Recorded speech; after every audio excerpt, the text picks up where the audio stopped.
تاریخ کی کتابیں اٹھا کر دیکھیں تو ان میں ایسے ایسے واقعات پڑھنے کو ملتے ہیں جن کے بارے میں محض سن کر ہی انسان کی روح کانپ جاتی ہے۔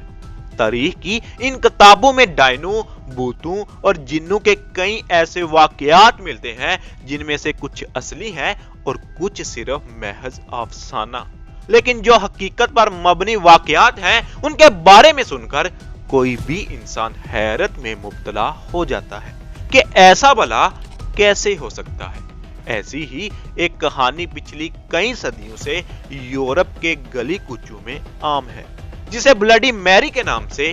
جانا جاتا ہے۔ اس کہانی کی تاریخ کیا کہتی ہے؟ کیا واقعی ہی آدھی رات کو شیشے کے سامنے کھڑے ہو کر 3 بار بلڈی میری پکارنے سے ایک ڈائن حاضر ہو جاتی ہے؟ اور آج ہم آپ کو اس ویڈیو میں بلڈی میری کے بارے میں کچھ اہم حقیقتوں کا بتائیں گے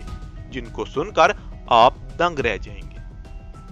ویڈیو شروع ہونے سے پہلے اگر آپ نے ہمارا چینل سبسکرائب نہیں کیا تو سبسکرائب کر دیں اور بیل آئیکن پہ بھی کلک کر دیں تاکہ نئی آنے والی ویڈیو کی نوٹیفیکیشن سب سے پہلے آپ کو مل سکے۔ آج ہم جس کہانی کے بارے میں آپ کو بتانے جا رہے ہیں وہ ایک ایسی خاتون کی ہے جس کا نام ہے بلڈی میری، جسے یورپ میں ایک ڈائن کہا جاتا ہے۔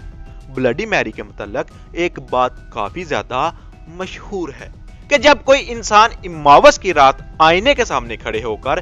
3 دفعہ بلڈی میری کا نام پکارتا ہے تو بلڈی میری نامی یہ ڈائن حاضر ہو جاتی ہے۔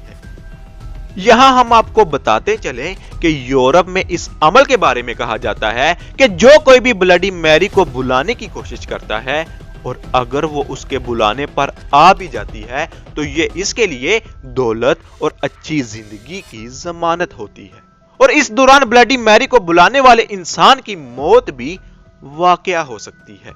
سوال یہ ہے کہ بلڈی میری کی حقیقت کیا ہے اور اس کہانی کے پیچھے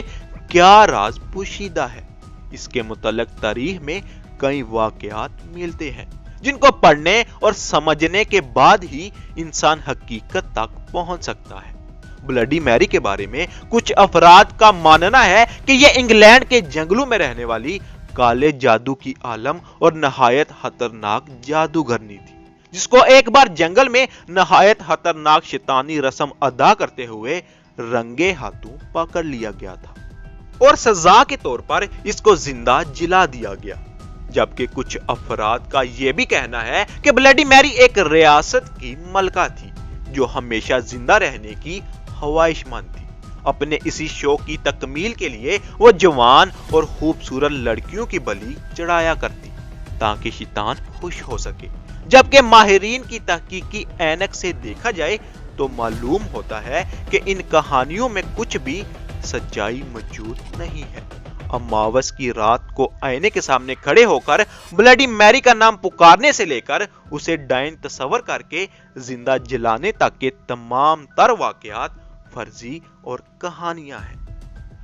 حیران کن طور پر بلڈی میری کی حقیقت ان سبھی واقعات اور حادثات سے بالکل مختلف ہے۔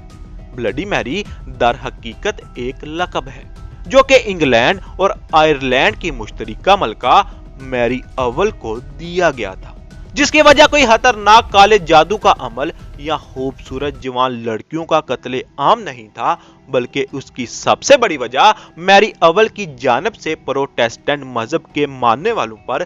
ظلم و ستم اور ان کا قتل عام تھا۔ اس بے شمار ظلم و ستم کی وجہ سے پروٹیسٹنٹ مذہب سے تعلق رکھنے والے افراد اس خاتون سے اس قدر خوف زدہ ہو چکے تھے کہ وہ اسے ایک آسمانی بلا یا پھر کسی خوفناک ڈائن سے تشبیہ دیا کرتے تھے، اور اپنے اسی خوف کی وجہ سے انہوں نے اس ملکہ کا نام بلڈی میری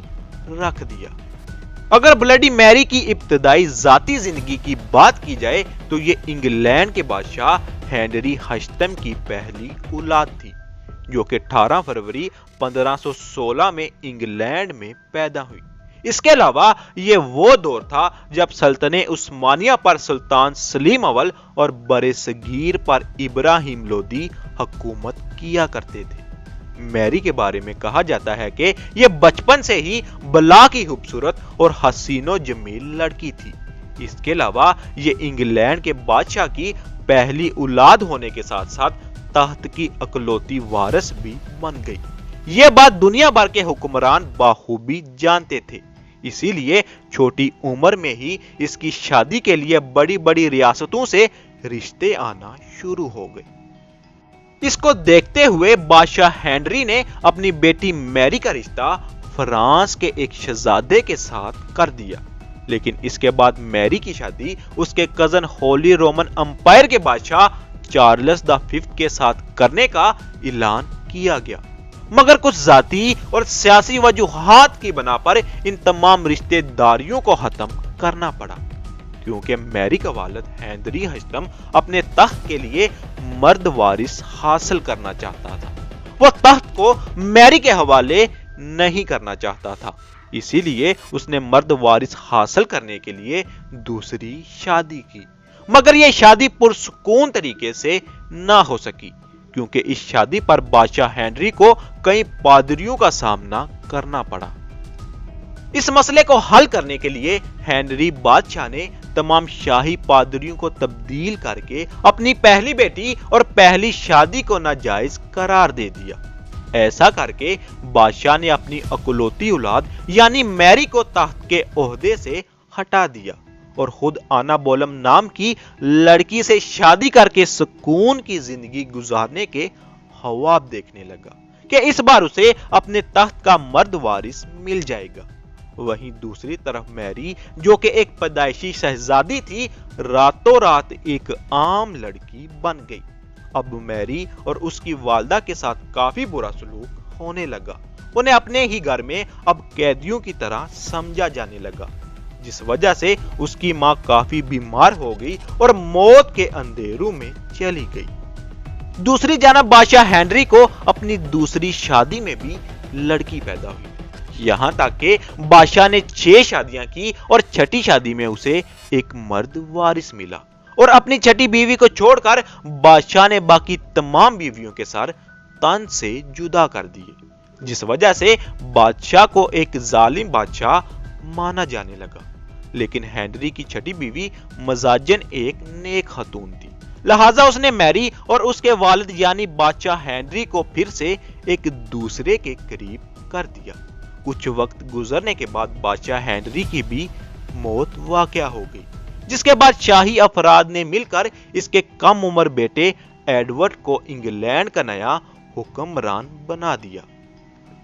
ایڈورڈ ایک نا سمجھ بچہ تھا، جس کی وجہ سے اس کی اسی نا سمجھی کا فائدہ اٹھاتے ہوئے ایڈورڈ کے زیادہ تر اختیارات ان طاقتور افراد کے ہاتھ لگ گئے جو کہ نئے پیدا ہونے والے مذہب پروٹیسٹنٹ سے تعلق رکھتے تھے، یہاں تک کہ انہوں نے پورے انگلینڈ میں اس مذہب کو پھیلا دیا۔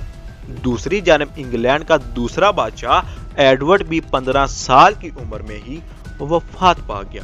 جس کے بعد میری نے بڑی چلاکی سے انگلینڈ پر قبضہ جما لیا اور انگلینڈ کی پہلی ملکہ ہونے کا اعزاز بھی اسی عورت نے حاصل کیا۔ ملکہ بننے کے بعد اس نے کسی مذہب پر کوئی سختی نہیں برتی، بلکہ سب کو ان کے حالات پر چھوڑ دیا۔ میری نے اپنے سے 10 سال چھوٹے لڑکے سے شادی کی اور اس میں میری کو کوئی اولاد نہیں ہوئی۔ میری سوچنے لگی کہ یہ اس پر عذاب ہے کہ اس نے پروٹیسٹنٹ مذہب کو روکا کیوں نہیں، جس کے بعد اس نے اپنے بھائی کے تمام قوانین کو غلط ثابت کرتے ہوئے پروٹیسٹنٹ مذہب رکھنے والے تمام افراد کو قتل کروا دیا۔ اس بے رحم خاتون نے آسٹریلیا اور اس کے گرد و نواح میں بسنے والے تقریباً 8 لاکھ لوگوں کو زندہ جلا دیا اور ان کو اس قدر اذیت ناک موت دی کہ لوگ اس کے نام سے ہی ڈرنے لگے۔